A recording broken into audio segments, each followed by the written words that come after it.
Oke, recording start. Bismillahirrahmanirrahim. Assalamualaikum warahmatullahi wabarakatuh. Perkenalkan, nama saya adalah Rizky Aditya Surya Pratama atau biasa disingkat SP, SSIMT. Lalu untuk video kali ini, yaitu mata kuliah komputasi. Di pertemuan kedua, saya akan menjelaskan, saya tidak akan masuk ke komputasinya dulu ya, saya akan masuk ke dasar-dasarnya dulu mengenai ilmu komputasi ini. Supaya tidak langsung kaget gitu mengenai komputasi ini. Oke? Sebelum saya jelaskan materinya, marilah kita nonton dulu videonya mengenai computational thinking. Sumber videonya yaitu dari Paxton Patterson YouTube channel. Oke, video singkat saja, mari kita tonton ya. Imagine you're asked to solve a complex problem. And to make things even more challenging, you cannot use the tools you'd normally use to help solve the problem. Sounds pretty difficult, right? Without a strategy, it certainly would be. Today, we are going to demonstrate a common process for solving complex problems known as computational thinking. Computational thinking is the thought process involved in formulating a problem and expressing its solution in such a way that a computer, human, or machine can effectively carry it out. Computational thinking involves 4 steps. Step 1 of the computational thinking process is decomposition. Decomposition involves breaking a complex problem down into smaller, more manageable parts. For example, take this math problem. Find the sum of all numbers between 1 and 200. How can we break this problem down into smaller equations? 1 plus 2 equals 3. 3 plus 4 equals 7. 5 plus 6 equals 11. 7 plus 8 equals 15. This is going to take forever, and it's really hard to keep track of in your head. There's got to be a better way. Let's try a different set of combinations. 200 plus 1 equals 201. 199 plus 2 equals 201. 198 plus 3 equals 201, etc.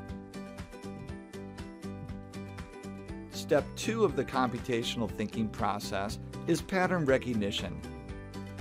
Identifying patterns or trends within a problem. Let's return to the problem we started in step 1. Find the sum of all numbers between 1 and 200. What pattern do we see here? If we take the sum of the high number and the low number, we get 201. And all the other pairs have the same sum. We need to figure out how many times the 201 pattern repeats. You could count all the pairs, which would take a long time, or take the high number and just divide it by 2. 200 divided by 2 equals 100 pairs. If the sum of each pair is 201 and we have 100 pairs, we can now determine the sum of all numbers between 1 and 200. Step 3 of the computational thinking process is abstraction. Abstraction suggests we identify specific similarities and differences among similar problems to work toward a solution. In our original problem, we had to find the sum of all numbers between 1 and 200. Let's look for similarities and differences. All the pairs have the same sum, so we can get rid of these. Now, if we focus only on the important details, we see that we can express the problem as an equation. 200 plus 1 tells us the sum of each pair. 200 divided by 2 tells us the number of pairs. Multiply them together, and we find that the sum of all numbers between 1 and 200 is 20,100.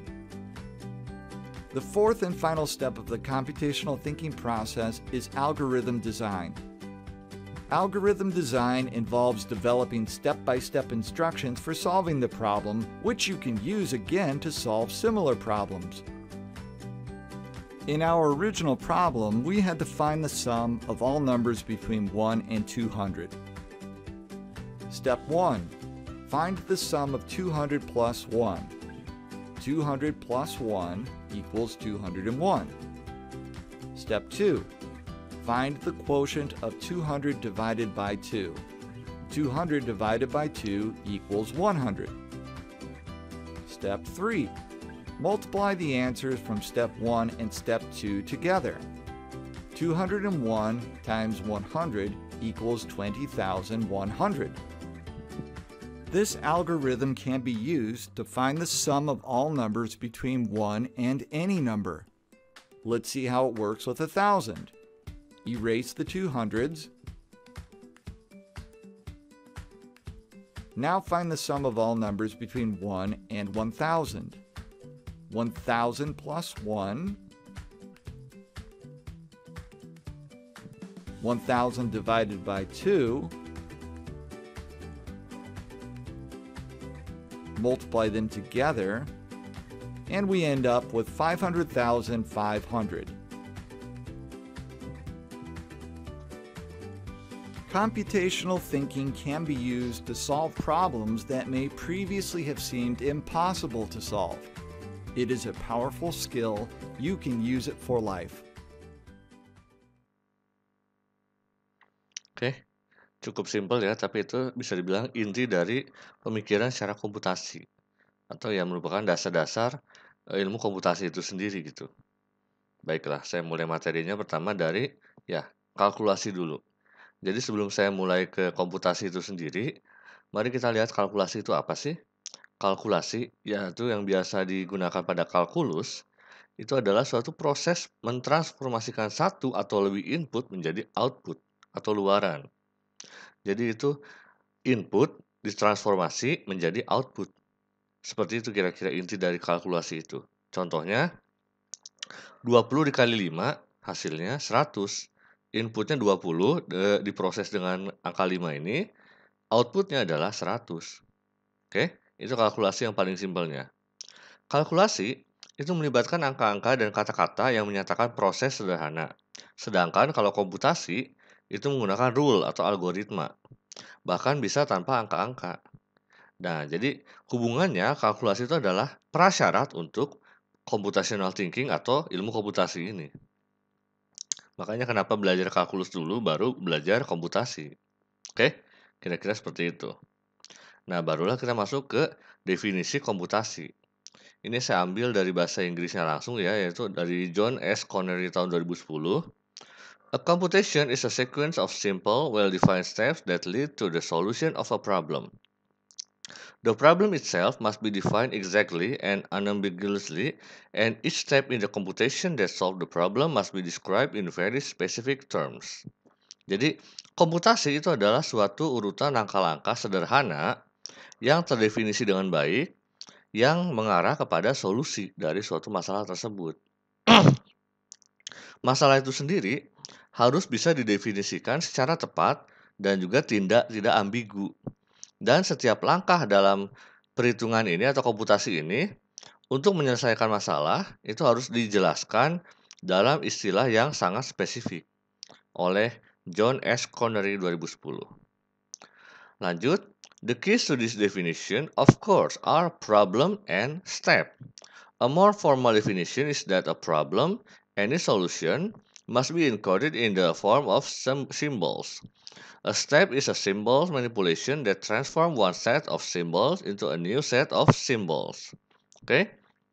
Jadi lanjutan dari definisi komputasi adalah kunci dari definisi ini adalah problem, masalah, dan step, langkahnya. Definisi yang lebih formal, yang lebih resminya adalah bahwa suatu masalah dan juga solusinya harus di-encode atau dikodekan dalam bentuk simbol. Simbol-simbol ini, lalu langkah ini adalah suatu simbol, manipulasi suatu simbol-simbol yang mengubah satu set simbol menjadi satu set simbol yang baru atau input menjadi output itu. Itu kira-kira definisi komputasi secara spesifiknya atau secara garis besarnya oleh John S. Connery 2010. Nah, kita masuk ke teori komputasi. Jadi teori komputasi atau theory of computation itu adalah cabang ilmu komputer terutama ya, yang sifatnya teoritis atau theoretical computer science. Teori komputasi itu berkaitan dengan studi bagaimana persoalan atau dalam hal ini problem dapat diselesaikan pada sebuah model matematika dengan menggunakan algoritma. Nah, model inilah yang dinamakan model komputasi. Oke, yang akan dijelaskan di materi berikutnya. Sekarang kita fokus ke komputasinya itu sendiri, dasar-dasarnya. Teori komputasi ada 3 jenis atau 3 ranting utama, yaitu teori automata teori, teori komputabilitas, computability theory, dan teori kompleksitas, computational complexity theory. Tiga-tiganya ini, otomata, komputabilitas, dan kompleksitas, itu hubungannya dengan pertanyaan satu ini. Apa saja sih yang dapat dilakukan oleh komputer dan apa keterbatasannya? Jadi semuanya berakar atau ranting ini berakar dari satu pertanyaan utama ini. Jadi apa saja yang bisa dikerjakan oleh komputer dalam komputasi ini? Kira-kira seperti itu. Barulah kita masuk ke yang namanya studi komputasi. Jadi teori komputasi dipelajari itu fokusnya untuk menjawab dua pertanyaan ini ya. Apa saja yang dapat dikomputasi dan berapa banyak sumber daya, waktu, time, dan juga ruang space memory yang dibutuhkan untuk melakukan komputasi tersebut? Nah, jawabannya, terutama untuk menjawab dua pertanyaan tersebut, itu teori komputabilitas dan teori kompleksitas itu sangat berhubungan erat. Di mana komputabilitas tujuannya itu untuk memeriksa apakah persoalan komputasi dapat dipecahkan pada suatu model komputasi teoritis. Dengan kata lain, teori komputabilitas ini mengklasifikasikan persoalan tersebut sebagai suatu yang bisa dipecahkan atau solvable atau yang tidak dapat dipecahkan, unsolvable. Nah, di sini teori automata mengacu pada definisi dan sifat-sifat model komputasinya gitu. Itu kira-kira hubungan dari tiga teori ini, teori komputasi ini. Next adalah ya, itu dasar-dasar mengenai komputasi. Berikutnya trivia sedikit mengenai computing atau komputasi itu sendiri. Jadi dari ACM Computing Curriculum 2005 itu mendefinisikan computing atau komputasi sebagai berikut. In a general way, we can define computing to mean any goal-oriented activity requiring, benefiting from, or creating computers. Thus, computing includes.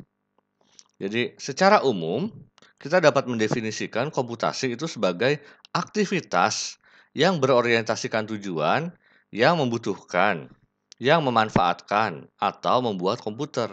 Sehingga komputasi ini termasuk ke dalam 5 hal ini. Yang pertama, designing and building hardware and software system for a wide range of purpose. Jadi, mendesain,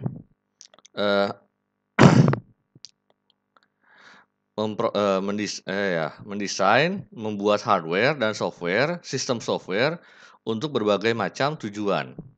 Lalu processing, structuring, and managing various kind of information during scientific studies using computer. Jadi untuk proses, menyusun, membuat strukturnya, dan mengelola berbagai macam informasi. Lalu juga melakukan kajian ilmiah menggunakan komputer. Lalu yang nomor 3, making computer system behave intelligently. Jadi membuat sistem komputer tersebut berperilaku cerdas.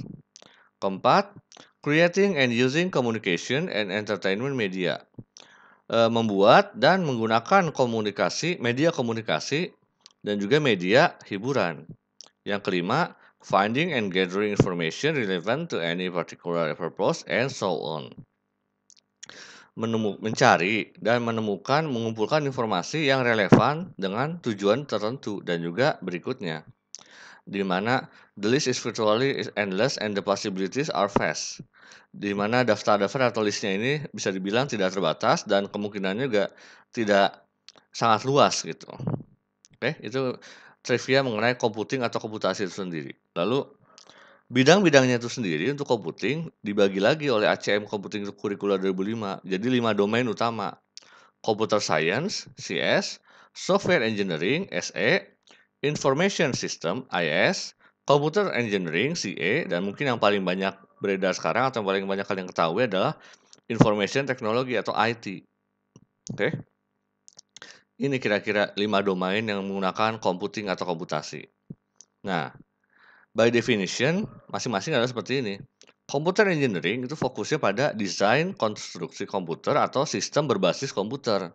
Computer science itu fokusnya pada kajian aspek teoritis dan algoritmis bidang computing hingga aplikasinya. Software engineering fokusnya pada pengembangan, yaitu misalnya analisis, desain, implementasi, dan testing, pengoperasian, dan juga pemeliharaan perangkat lunak software secara sistematis dan terukur. Makanya fokusnya ke software engineering-nya.